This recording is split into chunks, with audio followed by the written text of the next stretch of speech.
Hello, welcome back to our lecture series for Western Civilization 101. We are still discussing the events occurring during the High Middle Ages in Western civilization. We focused our last lecture on church reform in the High Middle Ages, but today we turn our attention to politics in the High Middle Ages. You've already learned, of course, about William the Conqueror, the Duke of Normandy, and how he will invade England at the Battle of Hastings in 1066 and take the crown, because Edward the Confessor, who was the king there, the Anglo-Saxon king, had died childless, and there were 3 claimants to the English throne, and William was one of those claimants. And so we see, of course, a Norman English influence here in English history. And so as we go through England during the High Middle Ages, we'll find that under kings such as Henry II in the late 12th century, he will gain more and more territory on French soil, which will make him a vassal. We've already learned about feudalism. It will make the English king, he will be a vassal to the French king. He, through his marriage to Eleanor of Aquitaine, of course, she herself is a very interesting subject in her own right, but he will gain, of course, a very large southern French duchy called Aquitaine. He will also have lands in France. He obviously has Normandy and a place called Anjou. He's part of the Angevin dynasty. So we see that under Henry II, we will have more and more French territory. And that, of course, will not remain. By the end of the 100 Years' War, and I'm talking mid-15th century, 1453, the only place that England will have left on the continent or in France was a place called Calais, which is right along, it's a coastal town along the English Channel. As a result of the French king, Philip Augustus, we start seeing the French kings gaining more and more power and centralized authority in France. And under Philip Augustus, a lot of that, the French territory is taken back from the English.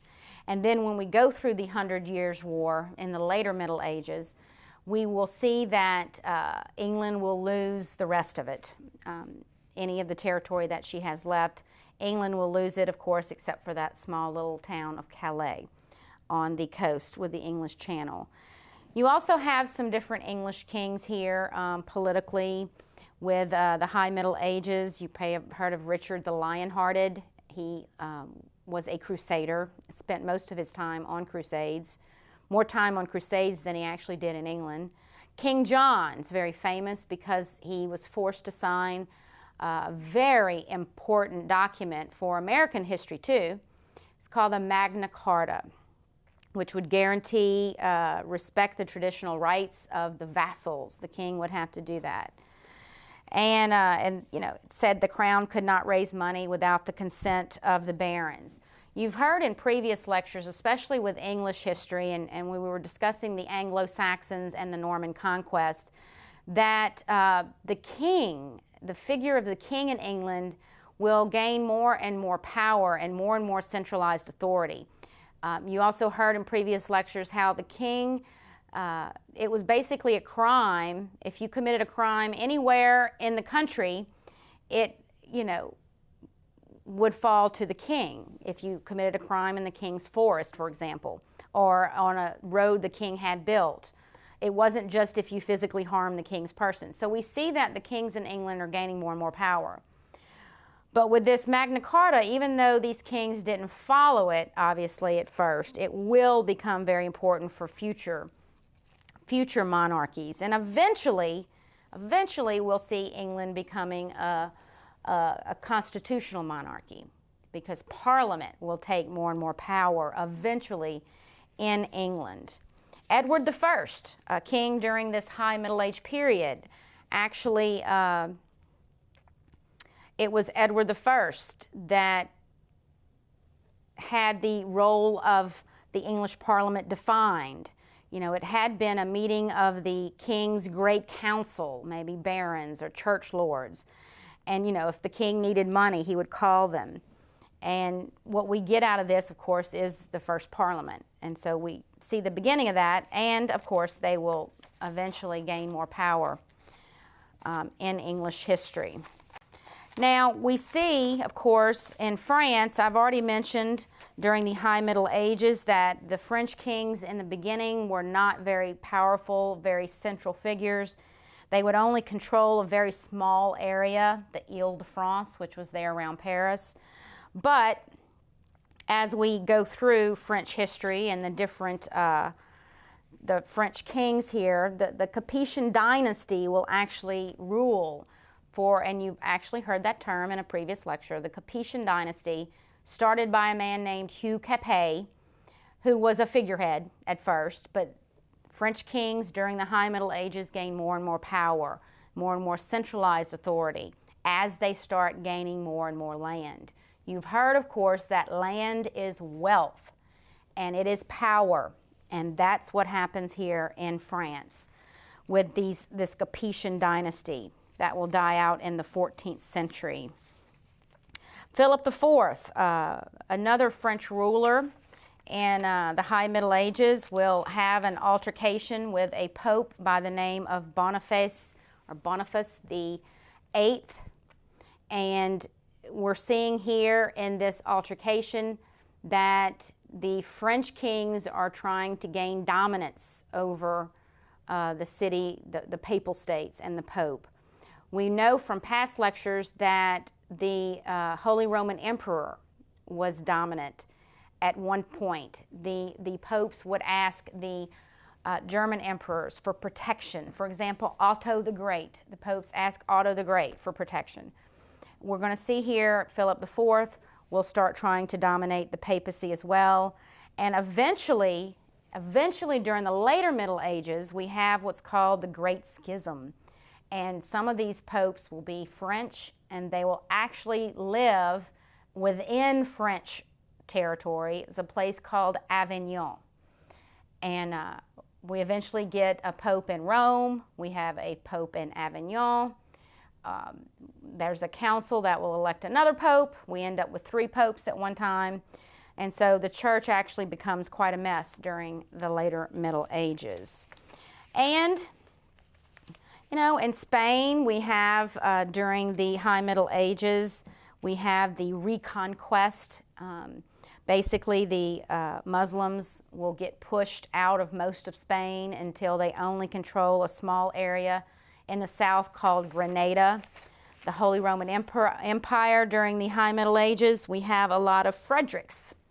Frederiks will be the German emperors, the Hohenstaufens, the Barbarossas, will rule here in the Holy Roman Empire. And of course, they will be very focused and interested in Italy as well, as we've seen with these German emperors in the past. So do the Frederiks here during the High Middle Ages. So let's learn more about politics in the High Middle Ages.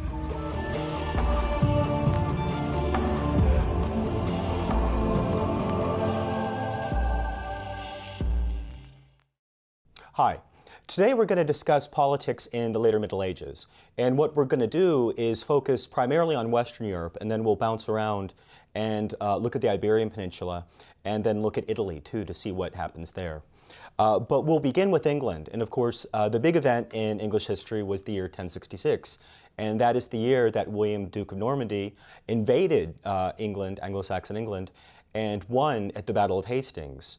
And hereafter, what William will do is he will incorporate England into his Norman domains. And so English history after 1066 is very, very different because of the Norman conquest. Because what William does is, first of all, he introduces feudalism. And he divides England up into fiefs, and he rewards his followers with fiefs. Because the usual term of feudal service was only 40 days, because William had to assemble a navy, invade England, this obviously took more than 40 days. So those people who were willing to participate were rewarded with fiefs. And he divided England up in a way, and so that no one particular lord had a very large fief, that the fiefs were scattered around, and lords that he thought might be troublesome in the future were given fiefs in border areas, such as the Welsh frontier and the Scottish frontier. Hitherto, feudalism had been primarily a continental phenomenon, but now William introduces it to England and actually introduces a very strong type of feudalism where he's the apex of the feudal hierarchy. So he introduces not only feudalism to England, but he also introduces Norman customs, institutions, and the French language.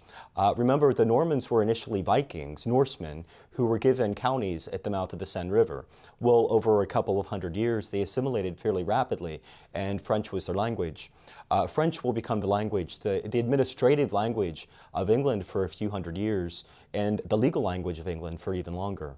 And so we'll start to see an integration between England and the rest of the continent, and it will also be the cause of many conflicts between England and France in the future, because William was both King of England by conquest, but also Duke of Normandy. And since he was Duke of Normandy, that made him a feudal vassal to the King of France. So he had to do homage to the King of France for the Duchy of Normandy, but he was king in England in his own right. So what will happen is post-1066, we'll see the beginning of a very dysfunctional relationship between England and France that characterizes the later Middle Ages, largely because England will hold many lands in France proper. The Normans are known for the Norman conquest of England, of course, but the Normans also went elsewhere. That is, earlier in the 11th century, Normans had traveled to the Holy Land, and Norman mercenaries on their way home had actually begun fighting in southern Italy.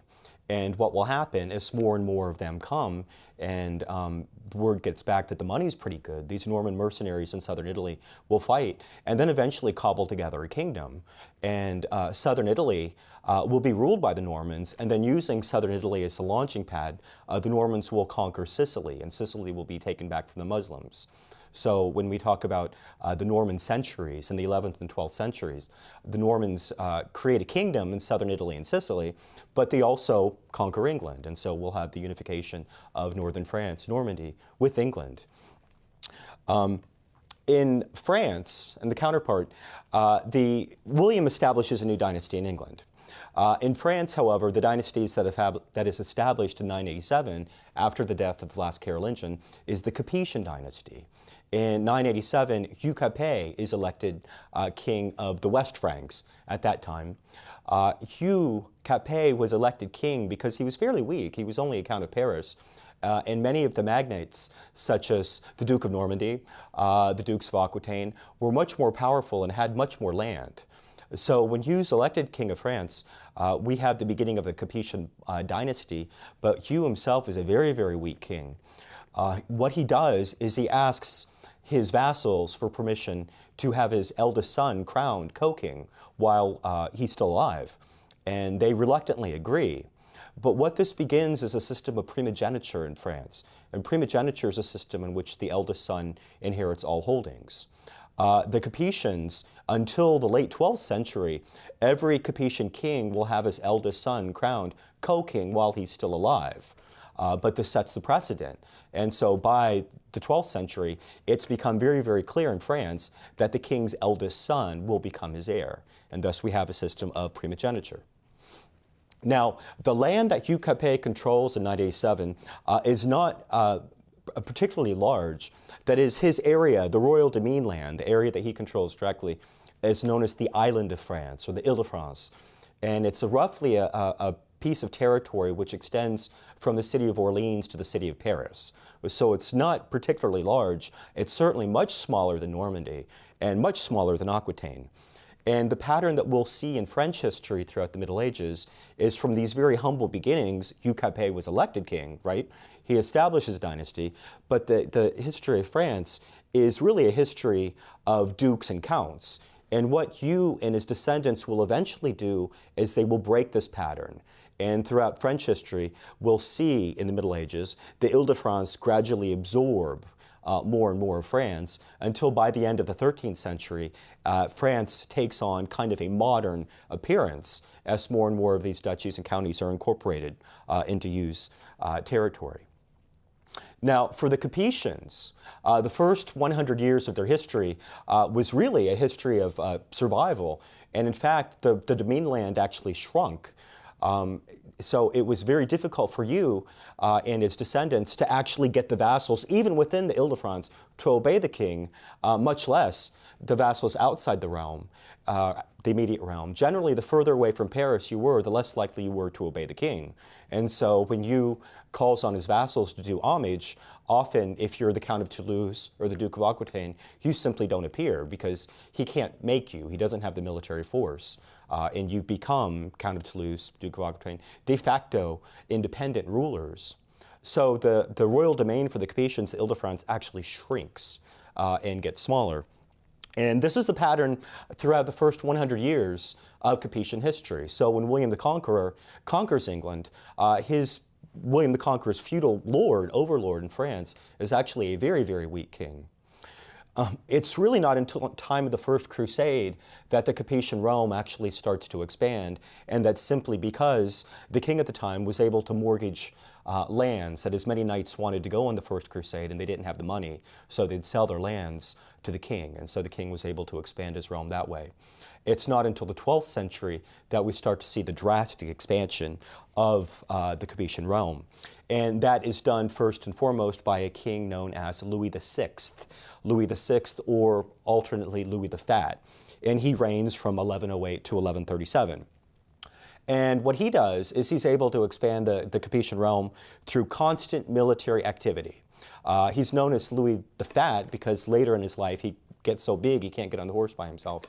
But through constant military activity, he's able to enlarge his realm. And this is what he does. We have a good biography of him, and so we can see this pattern fairly clearly. But every year he campaigns in the Ile-de-France. When he initially becomes king, it's not even safe for him to travel from Paris to Orleans because many of his vassals are building illegal castles and towers, and so he needs to, tear them down and reestablish his rule. But what he does is he works in very, very close conjunction with the church. He will find out that one of his vassals is building an illegal castle. He will summon the vassal to Paris, to feudal court, and usually the vassal will run home and begin building a castle and prepare to revolt. Louis works in very close conjunction with the church. He will notify the church, who will then excommunicate the vassal for breaking the feudal vow, and then Louis will summon an army and then discipline the vassal and tear down the castle. And he does this for a pattern of really 29 years, almost 30 years of constant military activity. So he's always somewhere trying to discipline or rein in his vassals. And this is characteristic of his realm. He works very closely with the church. He's able to create the Ile-de-France as a stable political entity, although not one that would rival, say, something as large and as powerful as Normandy. So Louis VI is the first one to stabilize the Ile-de-France. And one of his great accomplishments was the marriage for his son, because as it happened, the Duke of Aquitaine only had a daughter as an heir, Eleanor of Aquitaine, who was in the 12th century probably the most eligible woman in Western Europe. And Louis VI is able to arrange a marriage for his son, Louis VII, and Eleanor of Aquitaine. And this marriage would bring all of the Duchy of Aquitaine, which the area around Bordeaux and the Bay of Biscay, under direct rule by the Capetians. So it was hoped that this very fortuitous marriage would greatly strengthen the Capetians. However, the marriage had mixed results. Both Louis and Eleanor participated in the Second Crusade, but Louis wasn't very interested in Eleanor for various reasons. Eleanor had been raised in Aquitaine, and Aquitaine was in very close proximity to the Spanish March and to Muslim culture. And Eleanor was used to courtly love and troubadours and surrounded herself and was a fairly independent woman. Louis VII reigned from 1137 to 1180, so he had a very, very long reign, but Louis was a very austere and pious person, and he wasn't very interested in these stories of love and chivalry and the troubadours. And so it really was a loveless marriage. But even worse, Eleanor couldn't produce sons. She produced daughters for Louis, but no sons. And one of the strengths of the Capetians is that the Capetian monarchs generally ruled for at least 20 years, but they always had sons. And this is the pattern for about 300 years. And once we do have a Capetian that dies without sons, the end result will ultimately be the 100 Years' War in the 14th century between England and France. But because of Eleanor's inability to produce sons and because of their incompatibility, Louis and Eleanor were able to summon a council of bishops who had the marriage annulled. And so Louis was then free to remarry and was eventually able to produce a son. And Eleanor returned to Aquitaine. So Louis VII lost Aquitaine. And with mixed results, Aquitaine was a fairly large duchy. Louis was a very weak king, and it was unlikely that he could have controlled Aquitaine very well. However, as it happened, Eleanor was once again back on the marriage market. And the husband that she finds this time is a vassal of Louis who has vast holdings in France, in Maine, in Poitou, and Anjou. But as it turns out, they marry in 1152, and 1154 he becomes Henry II of England and establishes the Angevin Empire. So what Henry II does, once he becomes King of England in 1154, is he controls now, through Eleanor, Aquitaine. His own holdings include Maine, Anjou, and Poitou. And now, by virtue of being King of England, he's also Duke of Normandy. So Eleanor, by marrying Henry, greatly expands his realm. And Henry now is the vassal of the King of France, not just for smaller counties such as Maine, Anjou, and Poitou, but also now for the very, very important Duchy of Normandy and also the Duchy of Aquitaine. So again, this unusual relationship between England and France becomes even more bizarre throughout the 12th century as Henry, although a feudal underlord to Louis VII for all of these holdings in France, is a much more powerful king and has a much larger empire, this Angevin Empire, which encompasses England and probably almost one half of France. So Louis finds himself with a very formidable foe who's married to his previous wife. As it happens, though, Louis is able to hold his own. And he does this largely through his very close alliance with the church. That is, Louis always works well with the church, and that's one of the hallmarks of the Capetian dynasty, this very close relationship between church and state. And the French kings will always be some of the strongest supporters of the popes. As it happens, though, Henry gets into a little bit of ecclesiastical problems himself, largely through his choice for Archbishop of Canterbury, the most important episcopal see in England. Thomas of Becket is his choice, and Thomas of Becket undergoes some type of religious conversion where he becomes very, very devout and very, very concerned about church reform. And as a result, Henry and Thomas find themselves at loggerheads because Henry II expected a more pliable archbishop. And there's a series of difficulties that they get into, largely concerning the constitutions of Clarendon, which explain how ecclesiastics should be punished. And what Henry advocates is that ecclesiastics who are accused of crimes should first be stripped of their ecclesiastical status and then tried according to English common law. And Becket rightly objected that that was double jeopardy, that you're essentially being fined twice for the same crime. What happens is Becket's forced to flee Canterbury, and he finds sanctuary at the court of Louis VII. And he eventually goes to Rome and appeals, but he spends a long time with Louis VII, and so that really increases the moral stature of the King of France, that he's able to protect prominent ecclesiastics from kings such as Henry II of England. Becket eventually does return back to England, where he quarrels with Henry almost immediately, and whatever vague words which Henry says, something like, "Will somebody rid me of this archbishop?" Becket was martyred, and as a result, Henry II has to do public penance. And this really decreases his own prestige. It enhances the role of Canterbury, though, because Canterbury becomes a very important pilgrimage site. Becket is canonized very shortly thereafter. But this really, diminishes the stature of Henry II in Christendom. and it raises that of Louis VII because Louis VII had provided backup with sanctuary.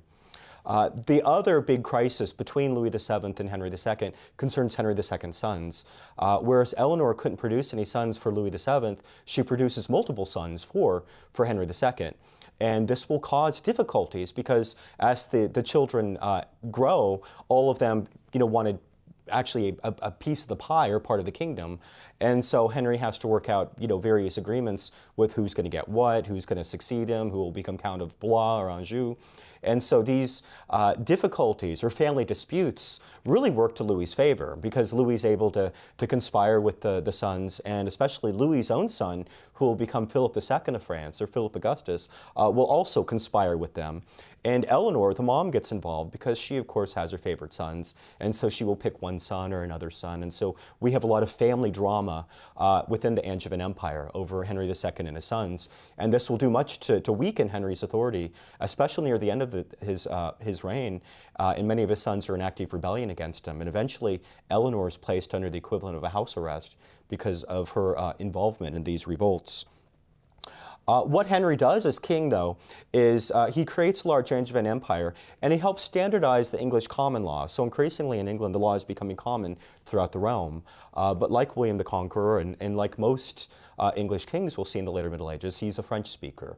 And so, again, we'll have this linguistic phenomena where the French language combines with the old Anglo-Saxon. And so by the 14th century, we'll have the emergence of Middle English, or a very different type of language. Now, when Henry II dies, he's succeeded by his son Richard I, often known as Richard the Lionhearted, who reigns from 1189 to 1199. So Richard the Lionhearted. And Richard, as king, spends only 6 months in England. He spends most of his reign actually fighting in the Third Crusade. And the Third Crusade is known as the Crusade of the Three Kings because Frederick Barbarossa, the Holy Roman Emperor, Philip II, the King of France, and then Richard the Lionhearted of England will all participate. It's not seen as a successful crusade. Actually, the only successful crusade was the First Crusade because it took Jerusalem. During the Third Crusade, Richard and Philip quarrel, and Philip eventually returns home and conspires with John, who's the regent in England and Richard's brother, and conspires to try to get land and concessions in France. Frederick Barbarossa ignominiously dies by drowning in a river in Asia Minor, so his role is very minimal. But Richard the Lionhearted doesn't have any real successful conquests in the Holy Land, but he does negotiate with Saladin, who is the Muslim Kurdish leader in the area, and actually is able to get safe passage for pilgrims to Jerusalem. When Richard returns home from the Third Crusade, however, he is kidnapped by political enemies in the Holy Roman Empire, and he has to be ransomed.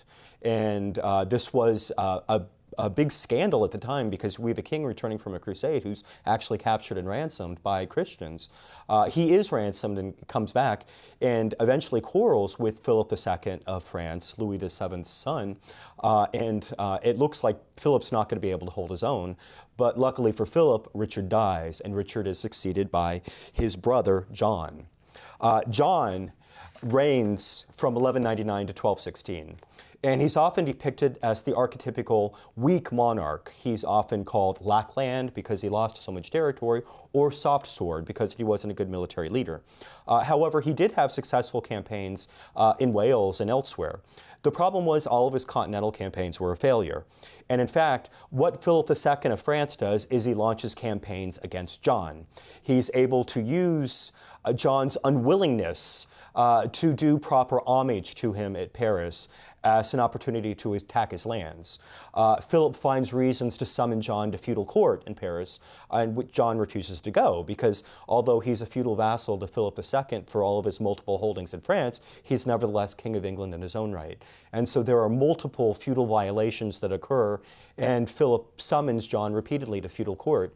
When John refuses to come, Philip simply declares that his lands are forfeit and they have cheated to the crown, or Philip has gotten them directly. Then Philip has to assemble an army and try to take the areas. And so what he will do is he will invade Anjou, Poitou, and eventually Normandy. And within 10 years, almost all of the great territories that Henry II brought to England are lost because Philip is very, very successful in battle. He's able to conquer Maine, Anjou, and Poitou. He's able to conquer Normandy, which increases the wealth of the Capetians enormously. He isn't able, however, to conquer Aquitaine, although Aquitaine will become a reduced version, later known as Gascony. But probably one half of the English possessions that John had in France are lost. And in fact, John doesn't know what to do. John's not a very popular leader. He's not very well liked in England. He's certainly not very well liked in France. He's not very capable. What he does is he conspires with the Holy Roman Emperor at the time, Otto IV, and they plan this grand invasion of France for 1214. And the plan is that John's forces will try to take back Normandy, and the Emperor's forces will invade through the Rhineland. But as it happens, Philip II summons all of his feudal vassals.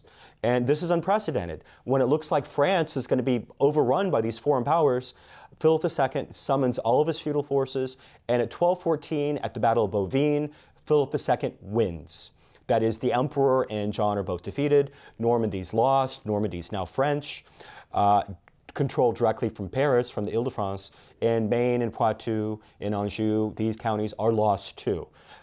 When John returns home, of course, his subjects are furious. They're mad about taxation rates. They're mad about his arbitrary style of ruling. And his barons will take up arms against him. John will be defeated and will be forced to sign a document that's known as the Magna Carta, or the Great Charter, in 1215. And the Magna Carta contains many different provisions. It contains provisions concerning the church, it contains provisions concerning the monarch, but the most important thing is that in the Magna Carta, the monarch has to admit that he too is subject to the law. That is, the monarch is subject to the law and is subservient to the law. It's also agreed that the monarch must occasionally meet with the nobles or the peers of the realm, and this will become the basis for the English Parliament.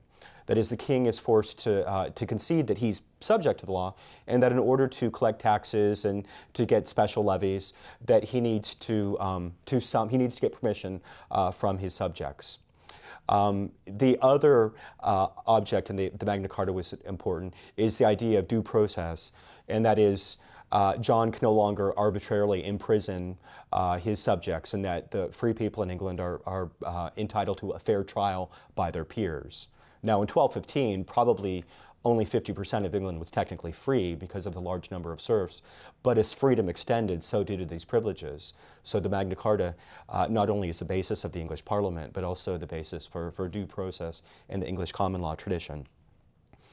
But Philip II had greatly expanded the French domain, and he is later referred to as Augustus because of this dramatic expansion by incorporating Normandy and Maine and Anjou and Poitou into his realm. So he quadruples the revenues that he had previously received, and he also becomes acquainted with Norman accounting practices.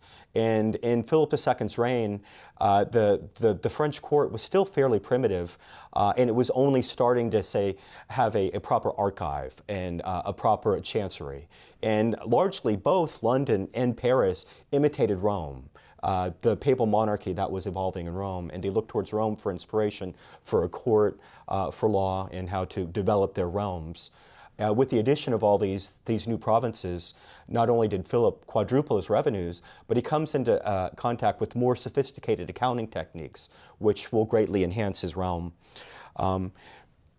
It's his grandson, however, that really gives France moral stature. And Philip II's grandson is Louis IX. And he's significant because Louis IX is later canonized and is known as Saint Louis. He's the only Capetian king to be canonized. What Louis does as king is, first, he makes peace with England. And so this very long and complicated relationship that England and France have had in the 11th, 12th, and 13th century is stabilized by Louis IX. Because what he does is he says, I want peace rather than war.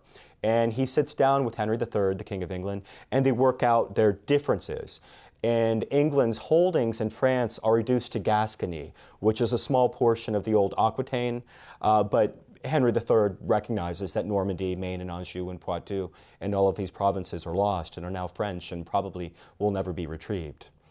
So Louis IX reigns from 1226 to 1270, and really gives a moral foundation to the Capetian monarchy, because not only does he make peace with England, he also does much to standardize French law through the creation of what will eventually be the Parlement, or the law court of France. And the chief parliament is, of course, in the city of Paris. And so Louis himself was very, very interested in law and very, very interested in legal institutions. And so Louis works very well with Rome, like a typical Capetian monarch, and he establishes a very sound and solid Capetian monarchy.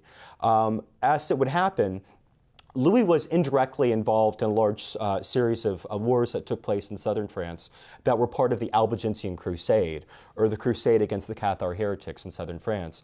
And as a result of the ongoing wars, Louis will be able to absorb Toulouse and large portions of southern France. And so on his deathbed, Louis's realm kind of approximates modern-day France, because it extends from the English Channel all the way down to the Mediterranean Sea. Louis's counterpart in England, however, Henry III, is a very, very weak king. And in the 13th century, England will undergo a period of weakness at the same time that France is undergoing a period of greatness.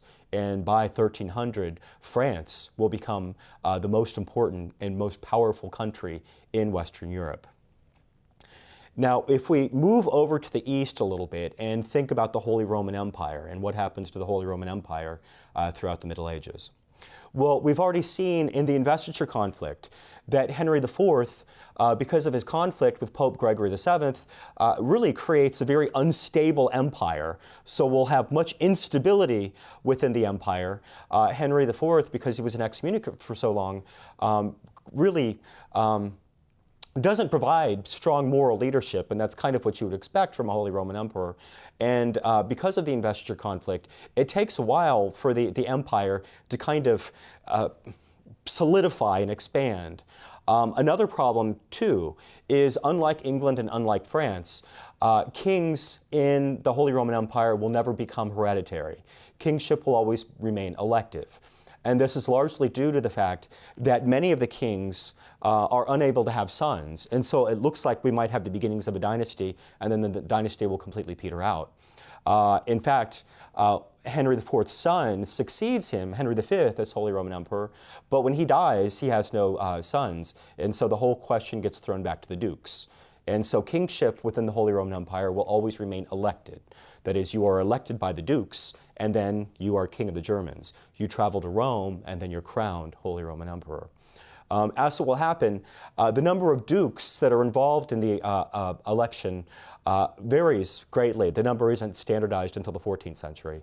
And then we'll have 4 secular and 3 ecclesiastic lords. So the number varies, but it's in the interest of the dukes to make sure the kingship doesn't become hereditary. So they don't want strong kingship, rather they prefer very, very weak kingship, and they do everything they can, largely by jumping to different families. And in the 12th century, the dukes will alternate between different families to ensure that the title doesn't become a hereditary one. And they alternate between the Welfs and the Hohenstaufens, between these two ducal families, because they want to prevent the creation of strong kingship. However, they also don't want civil war. And when things start to become too difficult and divided within the empire, the dukes, the trend changes in favor of stronger kingship. And this is what happens in the mid-12th century. They will elect a Hohenstaufen who will take the name, will become King of the Germans and Holy Roman Emperor as Frederick I. Frederick I, as we've seen, is known as Barbarossa, or Redbeard, and is famous for his participation in the Third Crusade. Barbarossa is elected because he has ties with both the Hohenstaufen and the Welf families. So he has mixed ancestry, and it's hoped that he could bring these noble families together by becoming king. And he reigns from 1152 to 1190, so for a very large portion of the 12th century, Barbarossa's king. What he does as Holy Roman Emperor is he finally feudalizes the empire. That is, he divides the empire up into fiefs, and so he takes a trend which had developed first in France and spreads it throughout his empire. So he's responsible for feudalizing the empire, but his real interests lie in northern Italy. And northern Italy was technically part of the Holy Roman Empire. And it had been as such since the days of Otto the Great. The problem is that since Henry IV and the investiture controversy, no Holy Roman Emperor had exercised his rights in Italy. And so in this absence of any political power, northern Italy and central Italy had become de facto independent.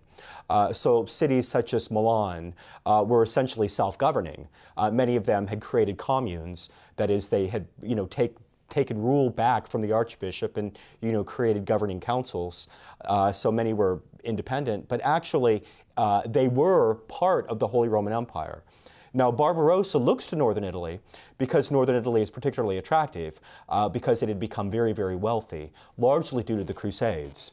That is, during the First Crusade, Italian merchants literally waited off the coast in the Mediterranean to see who would win. And once Jerusalem was captured, that meant the East was open for business.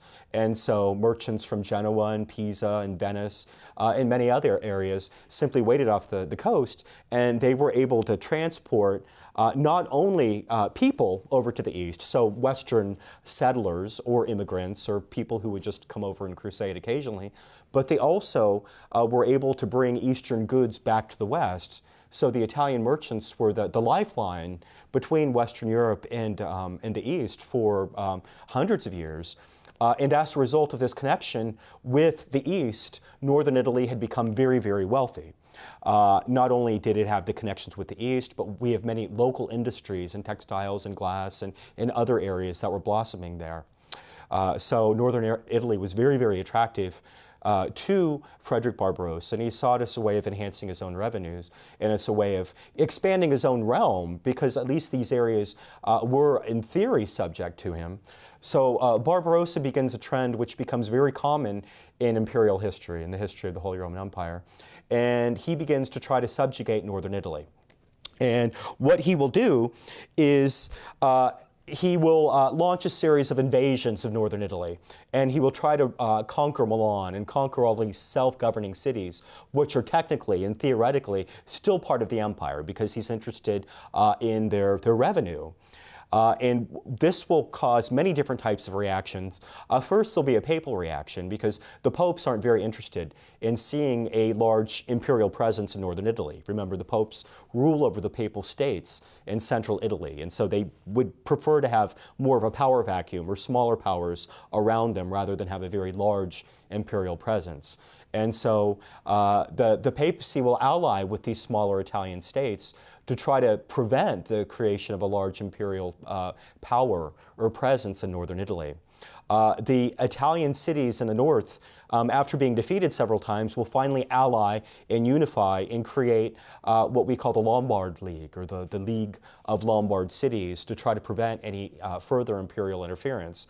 And the Lombard cities have money, and they are able to summon private armies, and actually Rome will help lend them money. We'll have this alliance of northern Italian states and the papacy to prevent further imperial intrusion into northern Italy. As it happens, in 1176, the forces of the Lombard League defeat Barbarossa at the Battle of Legnano in 1176. And what this will do is Barbarossa is forced to concede that he can't govern northern Italy directly, that northern Italy is technically independent. We've got all these smaller centers of power. So, there's really nothing that he can do. Generally, the agreement that's worked out is, rather than have an imperial representative immediately in those cities, the cities will agree to give Barbarossa a certain amount of money in return for autonomy and self-governance. But the dream of this Holy Roman Empire, this united Germany and Italy, after Legnano, becomes increasingly a false dream, because it's clear that imperial power will never be able to enforce itself in northern Italy very well after Legnano. So Barbarossa's dreams of a great northern Italian state are dashed, and he's forced to return to the empire and discipline many of his unruly vassals, many of whom didn't even participate in the Battle of Legnano. And then again, he goes on the Third Crusade, in 1190 dies. Now, what he does before he dies, though, is he marries his eldest son to the heiress of the Norman kingdom of Sicily and southern Italy. And so what Henry VI will receive is not just the Holy Roman Empire, but also southern Italy and Sicily. And so Rome is very concerned because it looks like we're going to have this giant state that surrounds the Papal States. As it happens, though, Henry VI doesn't survive for very long. When he dies, his son, the future Frederick II, is a minor, and Rome will intervene. And what Rome will do is kind of encourage the dukes to bounce around different families and try to encourage whoever becomes the next Holy Roman Emperor to relinquish Sicily and southern Italy before they accept the imperial title. So that's Rome's policy, is to separate these areas. Rome doesn't want to be surrounded in two fronts. As it happens, however, when the dust settles, Frederick II, the grandson of Barbarossa, does become Holy Roman Emperor in 1215. And he will reign from 1215 to 1250. And he's kind of the archetypical Holy Roman Emperor because he grew up in Sicily. He was more used to southern Italy and Sicily. He spoke fluent Arabic. And once he becomes Holy Roman Emperor, he gets to the German lands and discovers that he doesn't like them very much. And instead, his interests lie in southern Italy and Sicily. And instead, what he would like to do is create a great Italian state. Now, Rome at first never made him relinquish Sicily and southern Italy before he was crowned Holy Roman Emperor. And at first, the popes didn't see the error of this policy, but it becomes readily apparent because once Frederick II becomes Holy Roman Emperor, he makes it clear that he's going to expand his holdings, and instead of a great German state, he's going to try to create a great Italian state. And Frederick II will attack the Papal States, he will attack northern Italy, we'll have a revitalized Lombard League. And most of Frederick II's reign is spent trying to subjugate the Papal States and northern Italy to create this great Italian empire. As it happens, this policy is in direct violation with papal policy, and Frederick II is excommunicated 4 times. So we have multiple excommunications, but at the same time, Frederick doesn't bother to be absolved. He's not very concerned with religious matters. In fact, Frederick II is probably the closest that you could get to a medieval atheist, because his famous saying is that there have been 3 people who have deceived the world, and they are Moses, Christ, and Muhammad. And so he's not very concerned with religious scruples. Rather, he's more concerned about creating this great Italian state. So the papacy is going to have to ally with the Lombard League, and eventually the popes themselves flee Rome. And at the Council of Lyon, 1245, one pope, Innocent IV, actually calls for a crusade against Frederick II. And contemporaries are horrified. Can you declare a crusade against a Christian king? Although the king happens to be an excommunicate, can you do that? And Louis IX of France says, wait a second, you can't call a crusade against a Christian king. He's king by virtue of being a king. You can't call a crusade against him. And many people see this as an abuse of papal policy, whereas crusades had originally been called to liberate the Holy Land. Now, increasingly, crusades become political in nature and are used against the enemies of the papacy. The most famous crusade is the crusade against Frederick II, which never materializes, but other popes will call for crusades against Christian rulers in Aragon and elsewhere. So Frederick II spends his entire realm trying to create this great Italian state. He's almost successful. He controls Sicily, southern Italy. He's trying to subjugate the Papal States in northern Italy, and he dies. And as it happens, his son is a minor, and there's an illegitimate son, and so there are many contenders. But Rome marshals all of its forces it can to try to extinguish the Hohenstaufen line. And what it does is southern Italy had been a papal thief going back hundreds of years. But what Rome does is it shops around and it tries to get a buyer for southern Italy. And it wants to do everything it can to make sure that these areas never become united with the Holy Roman Empire again. Eventually, there's some interest in England overtaking southern Italy, but eventually the person who's the most interested is Charles of Anjou, who's the brother of Louis IX of France, and he will take over southern Italy and Sicily. He loses Sicily. Eventually Sicily will go to Aragon throughout the remainder of the medieval period. But we'll have in southern Italy the Angevin Kingdom of Naples, which will become something separate from the Holy Roman Empire. And Sicily and southern Italy will never be integrated into the Holy Roman Empire again.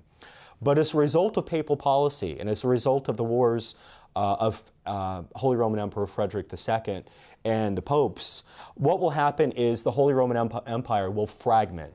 In fact, we have a period from roughly 1250 to the 1270s known as the Great Interregnum, in which there is no Holy Roman Emperor. So there's no Holy Roman Emperor. That is, Rome won't crown anybody. The dukes can't agree on a king of the Germans.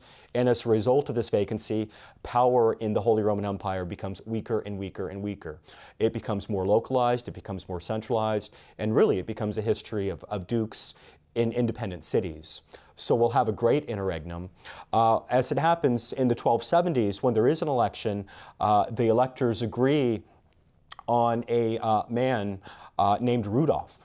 And Rudolph has holdings which are in Switzerland, but he had recently married into the ducal family of Austria. So Rudolph of Habsburg is its name, and he will become the Holy Roman Emperor in the 1270s. But the dukes find it's in their best interest to bounce around from multiple families. And so in the 13th and 14th centuries, the Holy Roman Emperors often are sometimes Habsburgs, but often they'll come from the House of Luxembourg and sometimes the House of Wittelsbach. So there's a tendency for the dukes to bounce around, and rather than favor one family, rather they will bounce around to multiple families. And so we'll have Bavarian candidates, Austrian candidates, others. But what happens is in the Holy Roman Empire, the title, never becomes hereditary. So we never have a dynasty in the medieval period. Now, by 1500, the pattern is that Holy Roman Emperor will usually be from the House of Habsburgs. But that's not true in the 13th, 14th, and 15th century. There'll be a rapid rotation within the imperial title. So the Holy Roman Empire never really has any stability in the sense that we don't have a clear dynasty. We have a lot of local power. We have a lot of fragmentation. So there's a lot of weakness in political decentralization. And so by 1500, within this entity called the Holy Roman Empire, we have probably 300 independent states and statelets, which all are autonomous. So we never have any type of centralized authority which emerges in the empire. And the title, of course, is never hereditary. If we go outside the empire and look around at other areas of Europe, in the medieval period, the history of Spain is the history of the Reconquista, or the reconquest of Spain back from the Muslims. And going back to Charlemagne's day, around the year 800, is Charlemagne had carved out a niche of territory in northern Spain called the Spanish March, or the Spanish Marches. And it's from these areas and these statelets that we'll have the territories of Aragon and Navarre and Castile emerge, which will try to reincorporate those areas that had been lost to the Muslims. Now, most of Spanish history in the Central Middle Ages falls under the realm of Muslim history. And cities such as Seville and Cordoba were very, very wealthy cities. Cordoba probably had a population of 300,000. It had a huge library, and it really was the envy of the Christian world. By the year 1000, Christian scholars were going there to learn Arabic and to find some of the lost wisdom of the ancient world, such as Aristotle, and translated into Latin. But politically, the phenomena that we have in the later Middle Ages in Spanish history is the Reconquista. And what happens is that we have a series of battles that occur back and forth, and the line, the boundary between Christian and Muslim Spain will shift back and forth and back and forth. And this is the case until about 1212. In the year 1212, we have the famous battle of Las Navas de Tolosa. And in 1212, the Muslims are pushed back to Granada. And by 1212, we have the emergence in the Iberian Peninsula of Aragon along the coast, which eventually will take Sicily. So kind of a kingdom that looks towards the Mediterranean Sea that's headquartered around Barcelona. We'll have Castile, which is the land-based kingdom. And then eventually, during the Second Crusade, we have the emergence of Portugal, which comes from area taken back from the Muslims and centered around Lisbon. But the Muslims themselves will be confined to a small chunk of territory in the south, Granada. And so Iberian history in the later Middle Ages is the history of largely these three Christian realms, and then Muslim Granada. And Granada remains Muslim until 1492. And actually, it's Ferdinand and Isabella that reconquer Granada in 1492. And it's integrated in the Spanish state as Isabel was from Castile and Ferdinand was from Aragon. So we have an integration. And by 1492, we have a Spain that looks a lot like modern Spain. If we look around elsewhere in Europe, in the later medieval period, by the year 1000, we've seen the emergence of Norway and Sweden, and so the Scandinavian countries and Denmark have taken a form, and gradually they become more sophisticated and more complicated in the 12th and the 13th centuries. So we have a political development in Northern Europe, as we do in Eastern Europe as well. We'll have the emergence of Poland, of Bohemia, which it was roughly synonymous with the Czech Republic, although Bohemia falls under the influence of the Empire, the Holy Roman Empire, and will remain under German influence throughout most of the medieval period. And of course, if we move south and we look at the Balkans, as the Byzantine Empire becomes weaker and weaker, we'll have the emergence of many different types of states in the Balkans. One of the largest, of course, will be Hungary. And the Hungarians are descended from the Magyars of old, who by the year 1000 had settled down and become Christian. But they create a fairly large state, actually in the 13th century, which absorbs much of the Balkans, including Croatia. But we'll see the emergence of an independent Croatia and Serbia. And so many Balkan states trace their histories back to this medieval period, because it's during this time that they begin emerging as independent political entities.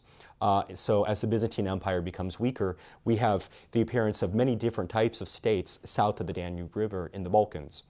Also, after the Fourth Crusade in 1204, when Constantinople is sacked, we have a migration of Westerners, and we'll have different Western states that appear in Greece. And as we've seen in a previous lecture, we'll actually have a Latin Empire of Constantinople that lasts for about 60 years. Another area in which we have political development is in the Holy Land, and that is largely because of the First Crusade. When the First Crusade is declared in 1095, we have a mass migration of Westerners coming over to these areas. The vast majority of them won't stay for very long. That is, they'll come and they'll campaign for a season or two and then go back home. However, some do stay. The end result of the First Crusade in 1099 is the creation of 4 states. There's Antioch, Edessa, Tyre, and Tripoli, Tyre, and then Jerusalem, which all are kind of Western colonies, because of course feudalism will be introduced to these areas, Western legal traditions will be introduced, Western customs, so these areas will be deeply, well, at least superficially Westernized, but the Westerners who do move there become very interested in Eastern customs, and of course, you know, they're living with the locals, and many will learn Arabic and pick up local customs, and of course will help transport all the riches from the East back to Europe, and that way Europeans become accustomed to Eastern spices and luxury items and silk and other things. But the crusading states, or the first European colonies, if you want to look at it from that perspective, are very heavily dependent on West. So not just colonists coming every season, but also Western goods. And in return, the crusading states will export Eastern items. And generally, as we've seen, the only successful crusade was the first one. And all major crusades after that are called because one of the crusading states falls.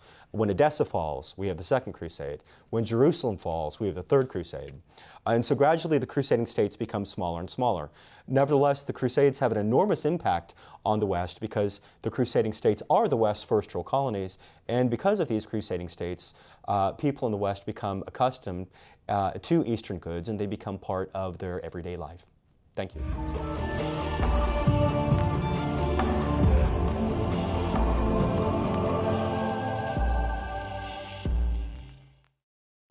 Now that we have discussed the church reform in the High Middle Ages, when we come back for our next lecture, we will focus still on the High Middle Ages, because the High Middle Ages were a time that was rich in lots of important events. We'll focus when we come back on politics in the High Middle Ages, the different monarchies and how they're developing, for example, in England and France, and of Holy Roman Empire. Until next time.